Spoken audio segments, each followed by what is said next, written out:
What's up, Wranglers Nation? Welcome back to another episode of Wranglers Weekly, brought to you by 575 Pizzeria. I am Guy Chiarenza, and today our special guest is Wranglers assistant coach Conor Yawney. Conor, thanks for coming on the show. How are you? Thanks for having me. Well, I'm good. How are you? I'm doing great. Thanksgiving week. About to hit the road to El Paso soon, but first let's talk about last week against Lone Star. Kind of bittersweet. You got the split. What did you like about Friday's win?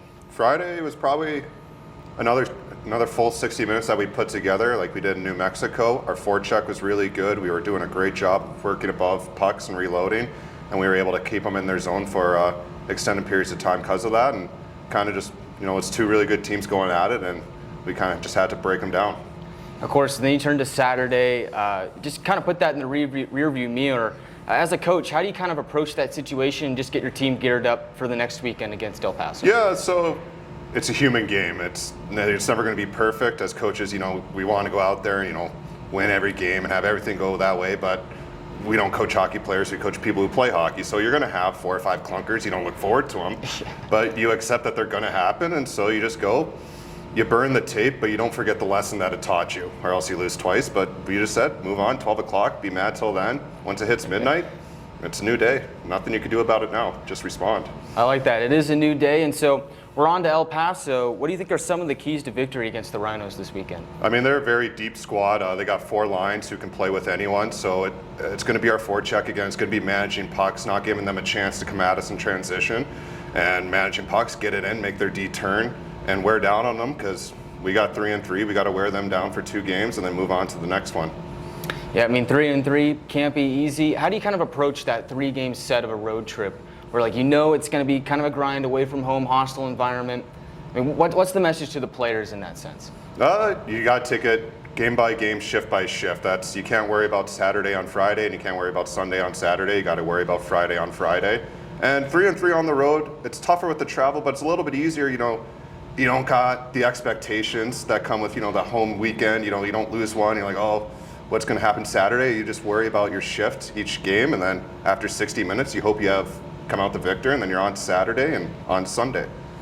What have you thought of the team's forechecking so far? It seems like you guys are a pretty strong team when you have the puck, but I've also been impressed with your play, kind of just attacking the puck really in the defensive zone. Yeah, our forwards have really done a good job recently of buying into working away from the puck. So that one guy's in there, he's making contact, but then once that puck moves, he's not being lazy and playing below the goal line. He's been really good at getting back above the puck and giving the rest of our team the confidence to, do their jobs as well. So the forwards have done a great job buying in, working hard, and that's really been the key to, our last 120 minutes that we played really well, or 180 minutes. Yeah, and at this point in the season, kind of a good kind of stopping point to kind of see where you're at. A little over 20 games in, about a third of the way through.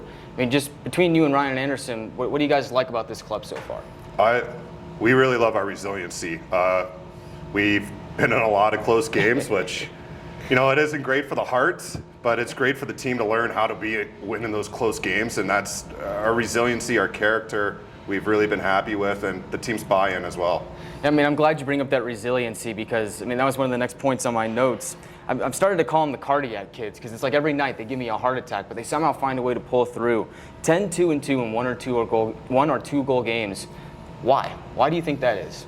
We got a really experienced group, a really good core, and that really helps. They've been in this league a couple of years, and they've been in this division for a couple of years, so the experience certainly helps. And it's just the guys buying in, After you get a couple of those games, and we've, been fortunate to come out ahead in a lot of them, you get that confidence, and that confidence, we say it all the time going in the third period, when we've been here before, and they understand that. So it's the confidence and the experience that comes with winning those games and close games. Interesting. Well, we'll see how the rest of the season wears on. I'm sure you and Ryan would probably like the lead to be a little bit bigger in the third period, but mix in a game or two like that. Yeah, it makes for good drama. It's fun for me as the broadcaster as well. So kind of just moving on to you personally. We see behind the bench, but let's get to know the person, Conor Yawney. Just take me through your career story, just as a player and now transitioning to a coach. Yeah, so I went, spent some time away from home. I went to Notre Dame in Canada, and I was at the 9th grade, was there for 2 years, went to Omaha to play midget for 3 years there with Dave Wilkie. He used to be Omaha AAA, now Omaha Mastery. And then went to Corpus, got tendered there, played 2 years under Brad Flynn. And then after that, I kind of didn't really feel like playing Division III hockey, so I went and I got my education at DePaul, and then my senior year at DePaul, I was living with my sister and brother-in-law, and I got the news that they're expecting, so I was getting kicked out, losing my room. So that's kind of when it became real to me, like what I was going to have to decide what to do with my life. And I was getting my education, but I didn't really see myself a future in finance or anything like that. I just couldn't envision that. So I went home to live with my parents for LA to finish out my degree, and from there I went to work with the LA Kings for a little bit and just shadow an intern there, and then I decided, coaching something that I'd like to try, see if I'm any good at it. So I called my old Dave Wilkie in Omaha, and he gave me a job there, and the rest is history. Spent a year there. We had a really good year. We finished third at Nationals. And then over the summer, RA actually put my name in the mix for the assistant job here and interviewed, got that job, and then RA got hired shortly after, and so now here we are. Crazy how that works sometimes. What were you studying? Finance? Accounting. Accounting? Nice. Always good to get that education. I asked Brian Anderson the last time he was on my show if he was superstitious or not. Are you superstitious?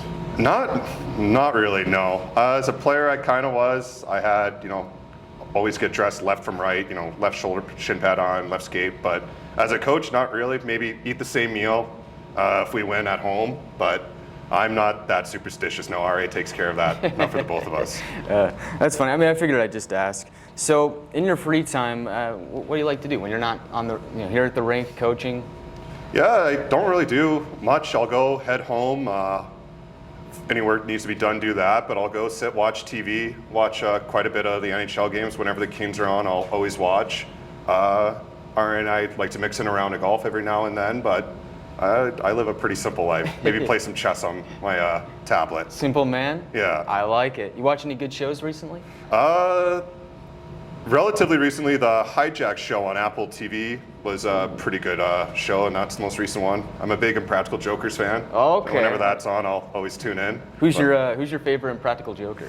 It was Joe, but Murr's probably close second now. That's good. I've always been a big fan of Sal. Yeah, I like Sal. They're all characters. I mean, they make the show. It's funny. It's a good show. So you've been around town, Amarillo, a little bit. What's your favorite place to go? Favorite place to eat? What do you like around here? There's a lot of good kind of like hole-in-the-wall kind of restaurants. I haven't really gone out to eat at a restaurant that much, but when I first got here and was moving in, my mother and we went to the Drunken Oyster. Ooh. And that's probably my favorite spot here in Amarillo so far that I've tried. I'll have to check it out. Yeah. That reminds me like that place from Family Guy, the Drunken Clam. Oh yeah, the bar they go to. That's funny. That's so similar.